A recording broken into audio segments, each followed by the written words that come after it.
அன்பார்ந்த எங்களுடைய மூலம், பூராடம், உத்திராடம் ஆகிய நட்சத்திரத்தில் பிறந்த தனுசு ராசி நேயர்களுக்கு இந்த கோச்சார ரீதியான பலாபலன்கள் இது நிறையா பார்த்துருப்போம்.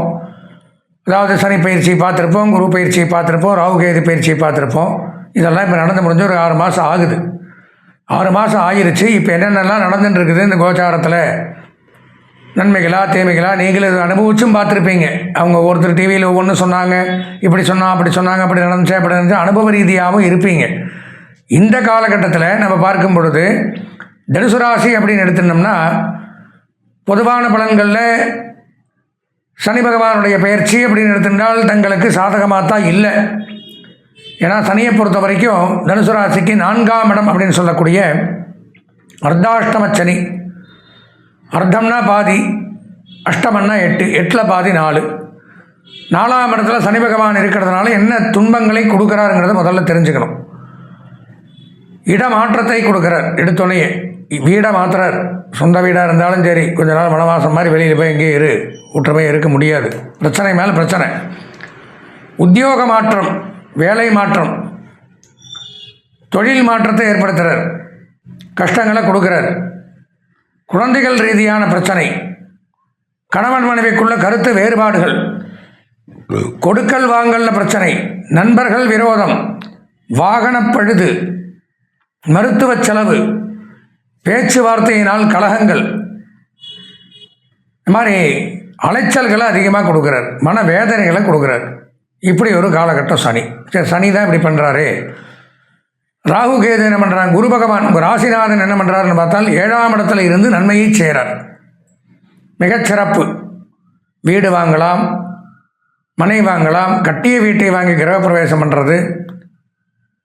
மிதுனத்தில் இருக்கார். அதே மாதிரியே மிதுனத்தில் குரு உங்களுக்கு 7ஆம் இடம். கல்யாண யோகம், தடைபட்டு வந்த திருமண பிராப்தி நிச்சயமாக நடக்கும்.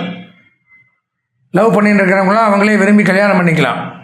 சுபமங்கல யோகம்னு ஏற்படுத்துகிறார். 7ஆம் இடத்துல கலத்திர யோகத்தை ஏற்படுத்துகிறார். புதனுடைய வீட்டில் இருக்கார்.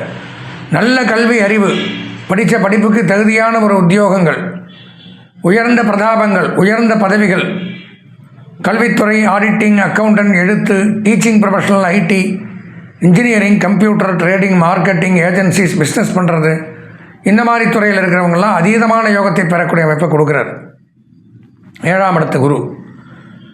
பொன் பொருள், ஆடை, ஆபரணம், வஸ்திரம், நகைகளை கொடுக்குறார். ராகு பகவானும் நன்மையை செய்கிறார். ராசிக்கு 3ஆம் இடத்தில் இருக்கார். வெளிநாட்டு பிரயாணங்கள் ஏற்படுத்தி கொடுக்குறார். திடீர்னு ஆன்சைட் விசிட் பண்ணலாம். அதில் ஐடி கம்பெனியில் இருக்கிறவங்கெல்லாம் 6ஆவது அதிபதி. மிகச்சிறப்பு யோகத்தை கொடுக்குறார். பதவி உயர்வு, சம்பள உயர்வு, பாராட்டுக்கள் குவிந்த வண்ணம் இருக்கும். மிகச்சிறப்பு. கேது பகவானும் 9ஆம் இடத்துல பாக்கியஸ்தானத்தில் இருக்கார். நன்மைகளை வாரி வழங்குகிறார். நம்ம மேலே இருந்து வந்த பம்பு வழக்குகள், பிரச்சனைகள், தேவையில்லாத பழிபாவங்கள்லேருந்து விடுபடலாம். இதெல்லாம் நன்மைகள் தனுசு ராசிக்கு. இப்படி தான் இருக்கணும் இப்போது இந்த காலகட்டத்தில். ஆனால் நீங்கள் சொல்கிறதெல்லாம் எனக்கு இல்லை அப்படிங்கிற பட்சத்தில் உங்கள் சொந்த ஜாதகத்தில் தான் ஃபால்ட் எடுத்து பார்த்தே ஆகணும். ஏன்னா இப்போ இருக்கிற நேரம் அப்படிங்கிறது. ஏன்னா குரு நன்மையை செய்கிறார், ராகு அதை விட நன்மையை செய்கிறார், கேது அதை விட நன்மையை செய்கிறார். இப்போ பலவிதமான யோகத்தையும் பாக்கியத்தையும், இடம் பொருள் வாங்கிறது, கல்யாணம் பண்ணுறது, வீட்டில் மகிழ்ச்சிகரமான சம்பவங்களை நடத்துறது, எல்லாமே நன்மை நடக்குது. ஆனால் இது எதுவுமே நடக்கலைங்கிற பட்சத்தில் எங்கே குறை, எதனால் தடை, ஏன் நடக்கலை? காரணம் உங்கள் சொந்த ஜாதகமாக இருக்கலாம். சொந்த ஜாதகத்தில் இந்த 3 கிரகங்களும் உங்களுக்கு அனுகூலமாக இல்லை. ஏன்னா நல்லது, இப்போ வெளியில் நல்லது பண்ணுறவன் வீட்டுக்கு வந்தால் கெட்டு போயிடுறான். அப்படின்னா வீட்டில் இருக்கிறவன் பிரச்சனை. வீட்டில் அவன் மட்டுமா இருக்கான்? சூரியன் இருக்கான், சந்திரன் இருக்கான், செவ்வாய் இருக்கான், புதன் இருக்கான், சுக்கிரன் இருக்கான். இவங்க எல்லாத்தையும் சேர்த்து 9 கிரகமும் சேர்ந்தது தான் நீங்கள் பிறந்த நேரத்தில் இருந்த சொந்த ஜாதகம். இதில் எவனாவது ஒரு ஃபால்ட் பண்ணி கெடுதலை பண்ணாலும் வெளியிலிருந்து நல்லது பண்ணக்கூடிய, பெயர்ச்சியில் நல்லது பண்ணக்கூடிய கிரகங்கள் நன்மையை செய்யாது. அப்போ எல்லாருக்கும் நல்லது நடக்குது, தனுசு ராசிக்காரங்க எனக்கு நடக்கலை அப்படின்னு நம்ம புலம்பி பிரயோஜனம் இல்லை. காரணம் நம்ம சொந்த ஜாதகத்தில் ஃபால்ட். அப்போ என்ன பண்ணணும்? ஒரு முறை சொந்த ஜாதகத்தை இந்த மாதிரி கஷ்டப்படுற காலங்களில் எடுத்து முறையாக பார்க்க தெரிஞ்சவங்கள்ட்ட கொடுத்து பார்த்து 9 கிரகங்கள் எப்படி இருக்குது, நட்சத்திர பலன் எப்படி இருக்குது, ராசி பலன் எப்படி இருக்குது, தசாபுத்தி பலன்கள் எப்படி இருக்குது, இதெல்லாம் தெரிஞ்சு ஒரு அனலைஸ் பண்ணி எதனால் கெட்டது நடக்குதுங்கிறத முதல்ல கண்டுபிடிக்கணும். கண்டுபிடிச்சா தான் அதற்கு இந்த பரிகாரம், இதுக்கு இது பரிகாரம். இப்போ நான் பரிகாரம் சொல்கிறேன், இதுதான் பரிகாரம் அப்படிங்கிறத சொல்கிறேன். அப்படி என்ன பரிகாரம் அப்படின்னு பார்த்தீங்கன்னா, யந்திர ராஜாய வித்மகே யந்திர ரூபாய திமகே தன்னோ யந்திர பிரச்சோதயாத் அப்படின்னு பேர். யந்திரம் அப்படின்னாலே பார்த்தீங்கன்னா இழுத்து நன்மையை கொடுக்கக்கூடியது. அதாவது யஹா திராதி, திரம்னா மந்திரத்திலேருந்து பாதி வர்றது யந்திரம்.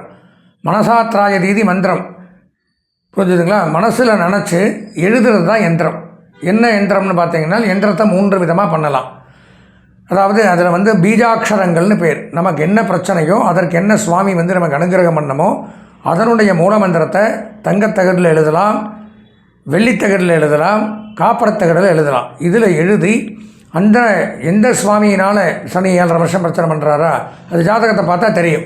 ராகு கேது பிரச்சனையா, வேறு கிரகங்கள்னால பிரச்சனையா, இந்த கடன் தொல்லையா, இவருக்கு திருமணத்தில் தொல்லையா, உத்தியோகத்தில் தொல்லையா, கணவன் மனைவிக்குள்ள தொல்லையா அப்படிங்கிறதெல்லாம் ஜாதகத்தை பார்த்து கண்டுபிடிச்சிட்டோம்னா அதற்குண்டான எப்படி நம்ம கும்பாபிஷேகத்தில் பார்த்துருப்பீங்க, சுவாமிக்கு அடியில் காப்பரத்தகடு தான் வைப்போம். அதில் சுவாமியினுடைய மூலமந்திரம். மேலே பார்த்தீங்கன்னா விமான கலசம் இருக்கும், கோபுர கலசம், அதுவும் காப்பர். கீழே பார்த்தீங்கன்னா சுவாமிக்கு அடியில் யந்திரம், அது டவர், இது சிம் கார்டு. இங்கே என்ன பேசுகிறோமோ அது இழுத்து கொடுக்குறது தான் யந்திரம். யந்திரம் எடுத்துன்னா விநாயகருக்கு விநாயகருடைய மந்திரத்தை எழுதுறோம், விநாயகர் வந்துடுறார். சிவன்னா சிவனுக்கு உண்டான அந்த மாதிரி நமக்கு என்ன தோஷமோ அதை நிவர்த்தி ஆகிறதுக்காக வேண்டி அதனுடைய மந்திரங்களில் உங்களுக்கு என்ன பிரச்சனையோ அதை நான் மனசில் சங்கல்பம் பண்ணி தியானம் பண்ணி ஒரு 12 நாள் கால் மண்டலம் பூஜையில் வச்சு 108 தடவை டெய்லி ஜபம் பண்ணி உருவேற்றி அந்த மூல மந்திரத்தை, உங்களுக்கு ஒரு பிரச்சனை சுதர்சன மந்திரம், உங்கள் சுதர்சன எந்திரம் வைக்கிறேன்னா அவருடைய மந்திரம் ஓம் க்ளீம் சகஸ்ரார ஹும்பன் நமஹா சுதர்சனாஜ வித்மகே மகாஜ்வாலாஜ தீமகே தன்னோ சக்கர பிரஜோதயாத். இந்த மாதிரி மந்திரங்களை 108 தடவை உருவேற்றி எந்திரத்தில் சாநித்தியம் பண்ணி இந்த பிரச்சனை இவருக்கு நிவர்த்தியாகணும் அப்படிங்கிறத பூஜை பண்ணி அந்த எந்திரத்தை உங்களுக்கு கொடுக்கும் பொழுது அந்த எந்திரத்தை கேடயமாக நம்ம பாக்கெட்லேயே வச்சுக்கலாம். இந்த இதெல்லாம் வச்சுக்க விசிட்டிங் கார்டெல்லாம் வச்சுக்கிறேன் பார்த்தீங்களா, அந்த மாதிரி இதில் தான் இருக்கும். அதை வச்சுன்னு தைரியமாக நீங்கள் எந்த இடத்துக்கு போனாலும் உங்களை வெறுக்கிறவங்க கூட உங்களை பார்த்து வாங்கன்னு பெயரத்துக்கு மட்டும் வசீகரத்து ஜன வசீகரம் தன வசீகரம் 2ஐயும் கொடுக்கும்.